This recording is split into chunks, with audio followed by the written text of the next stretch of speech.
Nel mezzo del cammin di nostra vita mi ritrovai per una selva oscura, che la diritta via era smarrita.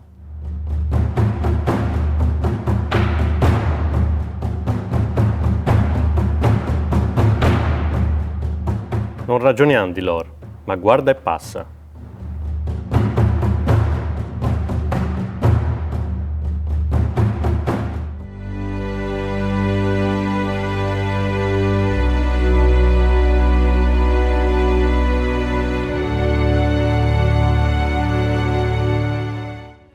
Salve, il mio nome è Antonia di Alighiero degli Alighieri.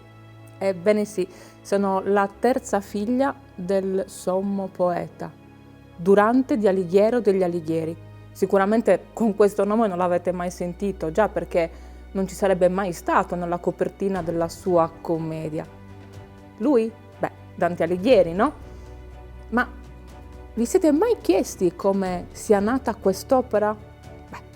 Mio padre, dovete sapere, era molto attivo nella sua città, Firenze, ed era anche schierato politicamente, sì, lui faceva parte dei Guelfi Bianchi e partecipava molto a tutto ciò che riguardava la città. Partecipò anche ad alcune battaglie. Pensate che una volta scortò anche Carlo Martello d'Angiò, e quando passò per Firenze, ovvio, ma nel 1300 Dante si trovò a rappresentare Firenze. E fu lì che iniziarono i guai. Già, perché se tra le mani oggi abbiamo questo libro è proprio perché mio padre si mise nei guai. Pensate, fu condannato all'esilio. E questo accadde quando i Guelfi neri presero il controllo della città. Per i Guelfi bianchi non ci fu nessuna speranza. E fu lì che mio padre iniziò a vagare per l'Italia, con penna e taccuino. Decise che attraverso le parole avrebbe fatto rimangiare ai fiorentini quella sentenza. Che pensate? Fu rilasciata senza la sua presenza. Però vi posso garantire che il suo viaggio è davvero un viaggio eccezionale. Ve lo riassumo in pochissime parole. La prima tappa è l'inferno, ovvero dove c'è una caduta di anime continua e costante. Poi c'è il purgatorio, dove bisogna fare molta attenzione, perché lì si sviluppa l'attraversamento delle anime. E poi c'è la mia preferita, il paradiso. È una sorta di zona a traffico limitato per anime buone. Ed è una zona che mio padre riserva per lo più alla sua musa ispiratrice. No. Non Gemma Donati, no, non mia madre. Gemma Donati gli fu concessa in sposa, o meglio, gli fu imposta come sposa all'età di 12 anni e a 20 anni andarono insieme all'altare. Diciamo che lui non la cita mai, forse perché non andavano d'accordo. Sapete, mia madre faceva parte dei Guelfi neri, mio padre dei Guelfi bianchi, quindi politicamente non erano proprio affini. O forse era perché mia madre, tutto sommato, era una donna molto riservata. Già, mio padre prende come musa appunto Beatrice Portinari, Bice per gli amici. La conobbe a 9 anni e quando lei la salutava lui era sempre molto contento. Quando poi smise di salutarlo, le giornate erano veramente un inferno. Però lui decide comunque di dedicargli tutte le poesie. Qua mi sono sempre chiesta cosa realmente abbia mai pensato Gemma.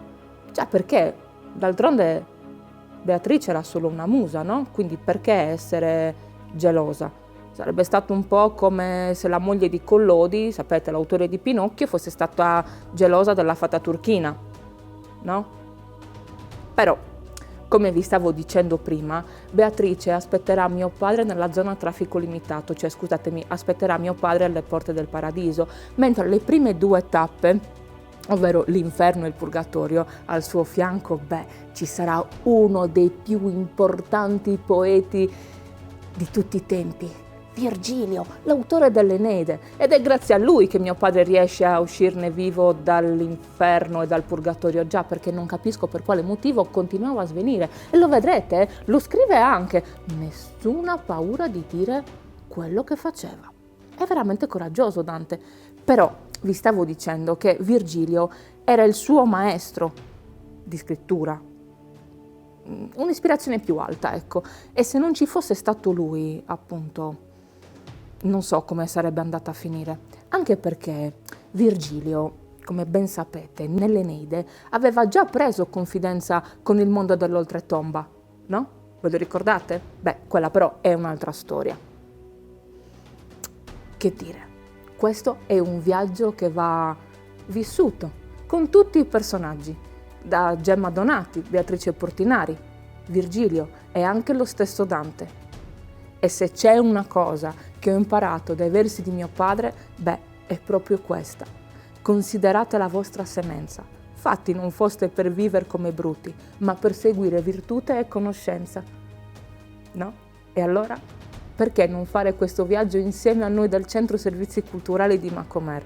Il Dante D è appena iniziato. Non siate timidi e non abbiate paura. Al centro del viaggio in cammino con Dante vi aspetta.